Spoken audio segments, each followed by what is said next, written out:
sobrang kapal, men.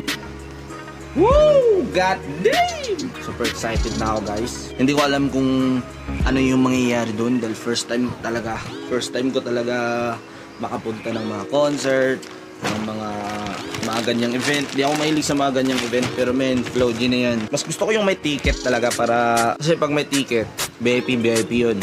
I-avail ko talaga yung VIP, men. I-avail ko talaga yun. Ang problema, hindi, free concert siya sa fiesta ng Niliagan, kaya makapagsagupan tayo doon. Pinaka-goal ko doon, makalapit, handshake, ma-appear, men. Ma-appear, mayakap. Tapos, autograph, picture kasama siya, and makasabay sa stage. Naghahanda na ako ng mga kanta eh. Yun yung mga goal ko, sana. Pero makabunta lang, okay na yun. Makita ko lang sila sa harapan ng live performance, like, okay na ako.